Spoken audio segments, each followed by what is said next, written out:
माँ दुर्गा का सातवां स्वरूप है माँ कालरात्रि। उनका रूप देखने में अत्यंत भयानक है, लेकिन वे भक्तों के लिए उतनी ही मंगलकारी और कल्याणकारी मानी जाती हैं। कहा जाता है कि जब असुरों का आतंक बढ़ता गया, तब देवताओं और ऋषियों ने माँ से प्रार्थना की। तब माँ ने अपना जो स्वरूप धारण किया वही कालरात्रि कहलाया। उनका वर्ण श्याम है, बाल बिखरे हुए, गले में माला और वे गधे पर आरूढ़ हैं। उनके 3 नेत्र हैं जिनसे अग्नि की ज्वालाएं निकलती हैं। 4 भुजाओं में वे वरमुद्रा, अभय मुद्रा, लोहे का कांटा और वज्र धारण करती हैं। कथा है कि एक समय शुंभ निशुंभ और रक्त बीज जैसे असुरों ने तीनों लोकों में उत्पात मचाया। इन दुष्टों का नाश करने के लिए माँ कालरात्रि ने प्रकट होकर भीषण युद्ध किया। माँ की गर्जना सुनकर दानव भयभीत हो गए।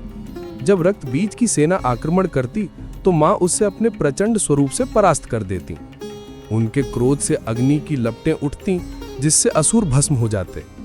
अंततः माँ कालरात्रि ने समस्त असुरों का विनाश कर दिया और देवताओं को उनके आतंक से मुक्ति दिलाई। माँ कालरात्रि की पूजा से भक्तों का हर भय समाप्त हो जाता है।